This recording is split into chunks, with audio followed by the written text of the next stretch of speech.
Hello and welcome back to a socio Shastra. आज के इस वीडियो में हम अनुसंधान उद्देश्यों के बारे में सीखेंगे। अनुसंधान उद्देश्य क्या होते हैं, अनुसंधान के लक्ष्य क्या होते हैं और किस प्रकार से ये दोनों एक दूसरे से अलग हैं। किस तरीके से हम अनुसंधान के उद्देश्यों को निर्मित कर सकते हैं, अनुसंधान उद्देश्यों को निर्मित करने के लिए कौन कौन से चरण होते हैं, और साथ ही में हम कुछ टिप्स के बारे में भी चर्चा करेंगे जिससे हम सरलता से अनुसंधान उद्देश्यों को निर्मित कर सकते हैं। तो आइए सबसे पहले हम ये समझ लेते हैं कि अनुसंधान उद्देश्य होते क्या हैं। अभी तक हमने अनुसंधान पर आरंभ की गई श्रृंखला में यह सीखा कि अनुसंधान क्या होता है, वैज्ञानिक अनुसंधान किस तरीके से किया जा सकता है, साहित्यिक सर्वेक्षण क्या होता है और उन्हीं साहित्यिक सर्वेक्षणों के आधार पर अनुसंधानकर्ता द्वारा कुछ शोध के उद्देश्यों का निर्माण किया जाता है।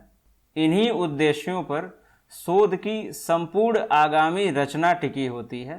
ये उद्देश्य शोध की दिशा व दशा का निर्धारण करते हैं, साथ ही अनुसंधानकर्ता के लिए एक सीमा रेखा का भी निर्माण करते हैं।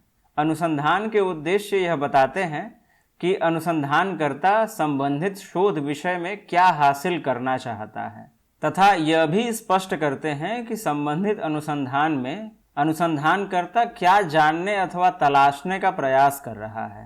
शोध के उद्देश्य किसी भी विषय से संबंधित दृष्टिकोण और लक्ष्यों को सारांशित करने का कार्य करते हैं। ये उद्देश्य अनुसंधान में आगे आने वाले समस्त चरणों के लिए मार्गदर्शन का कार्य करते हैं। किस प्रकार के तथ्यों का संकलन करना है, कौन से इकाइयों द्वारा तथ्यों को संकलित करना है, किन वैज्ञानिक प्रविधियों का उपयोग किया जाएगा, इत्यादि प्रकार के अनेक प्रश्नों के उत्तर अनुसंधानकर्ता को इन्हीं शोध उद्देश्यों के सहारे ही प्राप्त होते हैं। यदि अनुसंधानकर्ता व्यवस्थित तरीके से इन शोध उद्देश्यों को निर्मित करे तो ऐसे में ये कुछ मूलभूत बातों को स्पष्ट करते हैं। जैसे ये उद्देश्य अनुसंधानकर्ता को अपने अध्ययन क्षेत्र पर केंद्रित रखने का कार्य करते हैं, यानी अनुसंधानकर्ता संबंधित शोध विषय के महत्वपूर्ण बिंदुओं को चिन्हित करता है। इसके अलावा शोध विषय में जो आवश्यक चर हैं उनकी पहचान व मापन करने के लिहाज से ये शोध उद्देश्य सहायक की भूमिका निभाते हैं। साथ ही शोध में आगामी आने वाले समस्त चरणों के लिए मार्गदर्शक का कार्य करते हैं।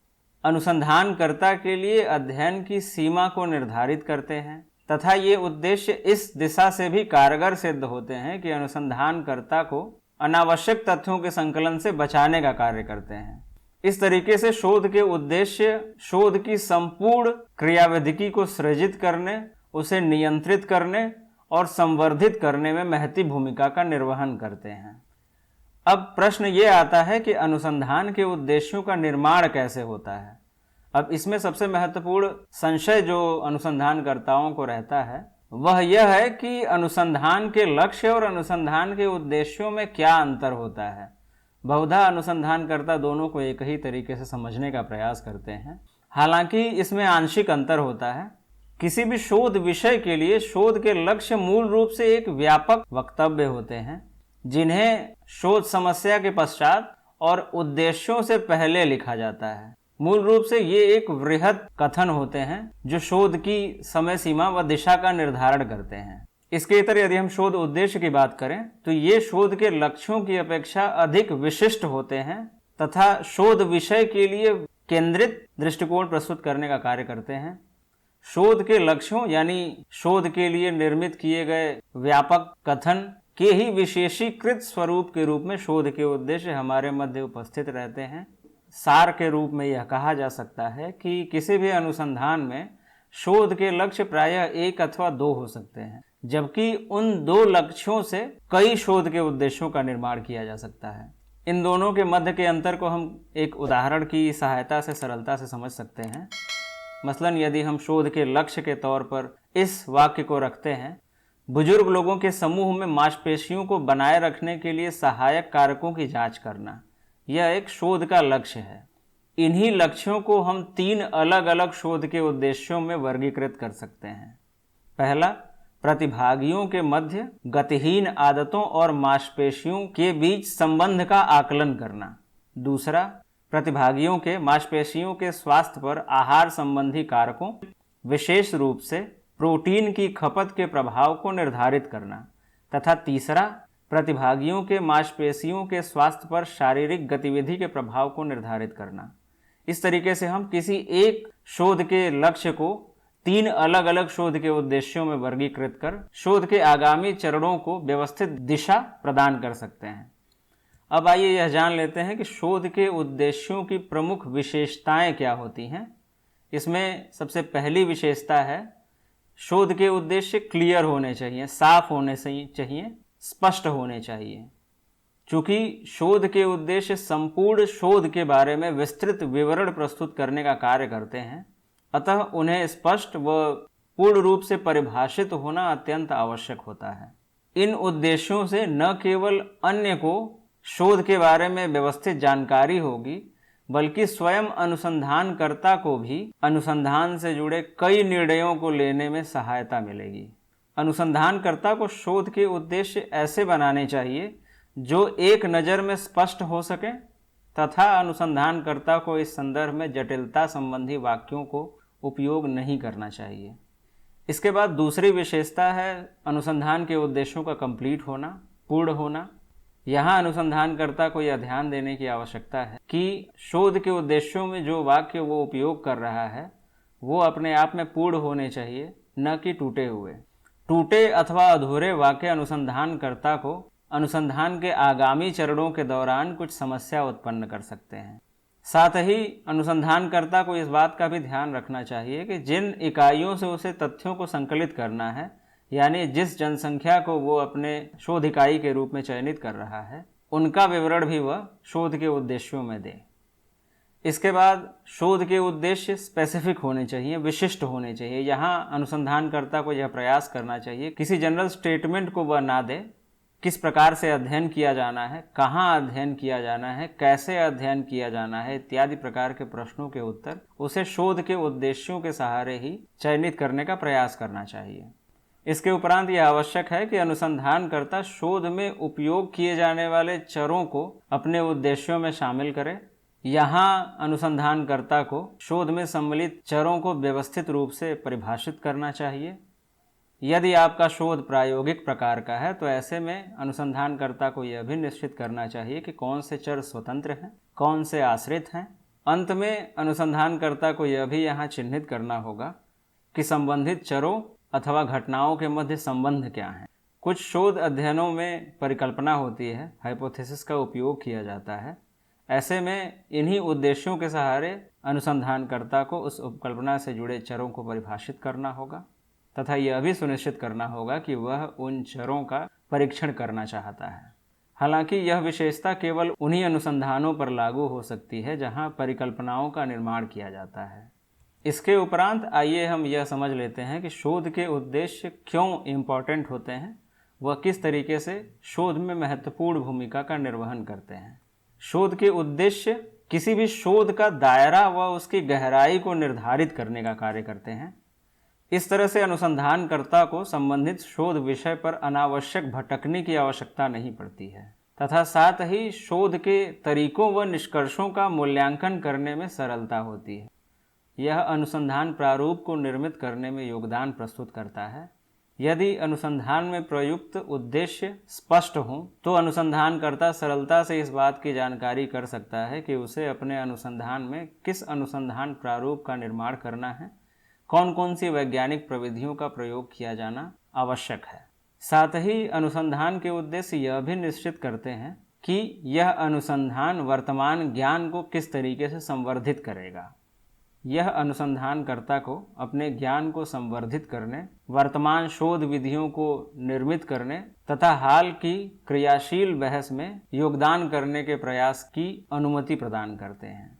आइए अब यह समझ लेते हैं कि शोध के उद्देश्यों को किस तरीके से लिखा जाए, कौन से चरण हैं जो आवश्यक हैं एक व्यवस्थित और वैज्ञानिक शोध के उद्देश्यों को लिखने में। सबसे पहले आवश्यक है कि अनुसंधानकर्ता संबंधित शोध विषय पर स्वयं को केंद्रित करे तथा उसी के आधार पर एक वृहत व व्यापक वक्तव्य निर्मित करने का कार्य करे, जिसे हमने पहले शोध के लक्ष्य के रूप में समझा। यानी शोध के उद्देश्यों को निर्मित करने के लिए सबसे आवश्यक रूप है, सबसे प्रथम चरण है कि शोध के लक्ष्यों को निर्मित किया जाए। जब अनुसंधानकर्ता अपने शोध विषय से संबंधित साहित्यिक पुनरावलोकन करता है तो उस दौरान उसे अनेक तथ्यों के बारे में जानकारी होती है।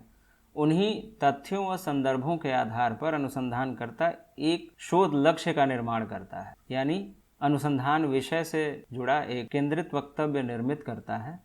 साथ ही साहित्यिक पुनरावलोकन के आधार पर उसे कुछ शोध के अंतराल का पता चलता है। इन्हीं अंतरालों के आधार पर वह अपने शोध के मुख्य केंद्र को निरूपित करता है। धीरे धीरे इसी मुख्य केंद्र को अनुसंधानकर्ता कम करने का प्रयास करता है तथा उसके उपरांत वह एक निश्चित शोध के लक्ष्य का निर्माण करता है। शोध के लक्ष्यों को निर्मित कर लेने के उपरांत यह आवश्यक है कि अनुसंधानकर्ता उसे कुछ प्रमुख वर्गों में वर्गीकृत करे।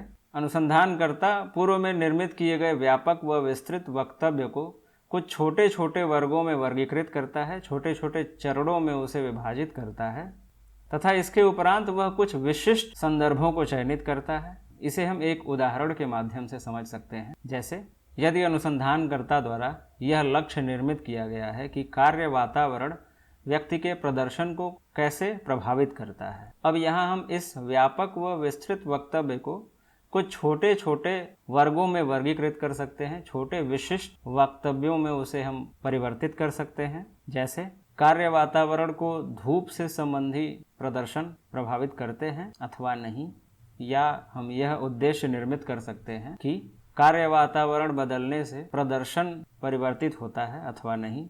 इस प्रकार से हम बृहद वक्तव्य को छोटे छोटे वक्तव्यों में वर्गीकृत करते हैं। इसके उपरांत हम तीसरे चरण पर आते हैं, जो कि अनुसंधान के उद्देश्यों को स्मार्ट प्रारूप के तहत लिखने पर आधारित है। यहाँ कुछ प्रमुख मानदंड हैं जिनके सहारे अनुसंधानकर्ता को शोध के उद्देश्य लिखने चाहिए।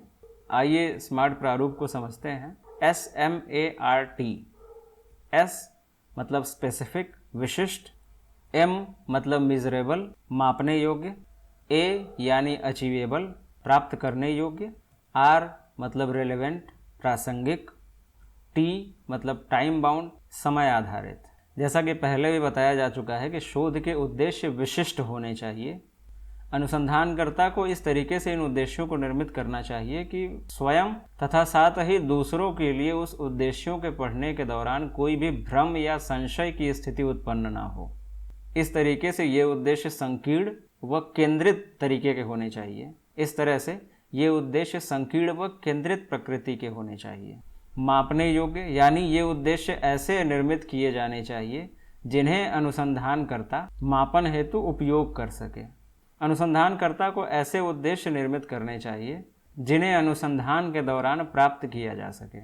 यानी यहाँ अनुसंधानकर्ता को यह ध्यान रखने की आवश्यकता है कि उसके पास कितने संसाधन हैं तथा कितना बजट है जिसके सहारे संपूर्ण शोध पूर्ण किया जाना है। इन प्रमुख बातों को ध्यान में रखकर अनुसंधानकर्ता द्वारा शोध के उद्देश्यों को नियोजित करना चाहिए। अनुसंधानकर्ता को यह भी ध्यान रखना चाहिए कि शोध के उद्देश्य प्रासंगिक हों। वर्तमान समय में इस प्रकार के शोध की क्या आवश्यकता है तथा इस शोध से समाज को अथवा वर्तमान ज्ञान को अथवा नीति नियोजकों को क्या प्राप्त हो सकता है। अंत में अनुसंधानकर्ता को यह भी ध्यान रखना चाहिए कि शोध प्रक्रिया समय आधारित हो, उसमें अधिक समय ना लगे। इसे ध्यान में रखते हुए शोध के उद्देश्यों को निर्मित करना चाहिए। इस तरीके से अनुसंधानकर्ता शोध की सीमाओं का निर्धारण करता है तथा उद्देश्यों को निर्मित करता है। इसके उपरांत अनुसंधान को लिखने के लिए ये कुछ प्रमुख टिप्स हैं जिनसे हम सरलता से अनुसंधान के उद्देश्यों को लिख सकते हैं। अनुसंधानकर्ता को यह ध्यान रखना होगा कि उसके उद्देश्य संक्षिप्त हों। जितने कम शब्दों में उन उद्देश्यों को वह नियोजित कर सकता है, उतना ही उस उद्देश्य की प्रासंगिकता व व्यावहारिकता सुदृढ़ होती है। यहाँ अनुसंधानकर्ता को अनावश्यक शब्दों के प्रयोग से बचना चाहिए। उसे आडंबर भरे शब्दों का उपयोग उद्देश्यों में नहीं करना चाहिए। यदि संभव हो तो प्रत्येक उद्देश्य को केवल एक वाक्य तक ही सीमित रखने का प्रयास करें। इसके बाद अनुसंधानकर्ता को यह भी ध्यान रखने की आवश्यकता है कि उसके द्वारा निर्मित किए गए उद्देश्य अधिक ना हो, यानी सीमित संख्या में शोध के उद्देश्यों का निर्माण करना चाहिए। यदि हम इसे और स्पष्ट कर प्रस्तुत करने का प्रयास करें तो अनुसंधानकर्ता को अधिक से अधिक अपने शोध के दौरान 5 उद्देश्यों को निरूपित करना चाहिए अथवा उससे कम निरूपित करना चाहिए। यदि अनुसंधानकर्ता अनेक शोध के उद्देश्यों का निर्माण कर लेता है तो ऐसे में उसके द्वारा उन समस्त उद्देश्यों को पूरा कर पाना एक बड़ी चुनौती बन जाता है। इसके बाद अनुसंधानकर्ता यह प्रयास करे कि उन उद्देश्यों के निर्माण में एक्शन वर्ब्स का उपयोग करें, यानी आकलन करना, समझना, जानना, पहचानना, अन्वेषण करना, ज्ञात करना, तुलना करना, गणना करना, व्याख्या करना, विश्लेषण करना, विवरण प्रस्तुत करना। वहीं इंग्लिश में assessment, assess, determine, explain, describe, examine, calculate, compare इत्यादि। इसके बाद अनुसंधानकर्ता को रियलिस्टिक होने की आवश्यकता होती है, यानी वह यथार्थवादी हो, यानी वह उद्देश्यों के निर्माण में यथार्थवादी बने। उसे यह सुनिश्चित करना चाहिए कि कितने समय व संसाधनों के सहारे वह इन उद्देश्यों को पूर्ण कर पाएगा। कहीं ऐसा ना हो कि वे ऐसे उद्देश्यों को निर्मित कर ले जो यथार्थ से कहीं अधिक दूर हों। अवास्तविक तथ्यों पर आधारित उद्देश्यों का निर्माण नहीं करना चाहिए। अनुसंधानकर्ता को उन्हीं उद्देश्यों का निर्माण करना चाहिए जिन्हें वे वास्तविकता के सहारे प्राप्त कर। इसके उपरांत यह भी आवश्यक होता है कि अनुसंधानकर्ता अपने उद्देश्यों को लेकर कुछ विषय विशेषज्ञों, सलाहकारों व सहयोगियों से उनकी प्रतिक्रिया अवश्य ले। इससे न केवल अनुसंधानकर्ता को अपने उद्देश्य में निहित त्रुटियों को खोजने में मदद मिलती है, बल्कि साथ ही उन उद्देश्यों को परिष्कृत व व्यवस्थित करने में भी सहायता प्राप्त होती है। अंत में अनुसंधानकर्ता को अपने उद्देश्य में निहित वर्तनीय अशुद्धि को दूर करना चाहिए तथा साथ ही उन उद्देश्यों की समीक्षा करनी चाहिए। अपने उद्देश्य की वर्तनी जांच और व्याकरण की जांच कर लेने से उसके उद्देश्य पूर्ण रूप से व्यवस्थित व सटीक रूप में दिखाई पड़ते हैं। इस प्रकार से अनुसंधानकर्ता किसी भी अनुसंधान में अपने अनुसंधान के उद्देश्यों को व्यवस्थित व वैज्ञानिक तरीके से निर्मित कर सकता है। यहाँ यह ध्यान रहे कि अनुसंधानकर्ता द्वारा निर्मित किए गए ये उद्देश्य उसके संपूर्ण अनुसंधान की आगामी रूपरेखा को तय करने में महत्वपूर्ण भूमिका निभाते हैं। सामाजिक अनुसंधान पर आरंभ की गई श्रृंखला के इस वीडियो में आपको अनुसंधान के उद्देश्यों के बारे में जानकारी दी गई। यदि यह जानकारी ज्ञानवर्धक लगी तो इस वीडियो को लाइक करें, अपने साथियों के साथ साझा करें तथा चैनल को सब्सक्राइब करें। शीघ्र ही मिलते हैं इस कड़ी के अगले वीडियो में। Till then, stay healthy, stay safe, keep reading.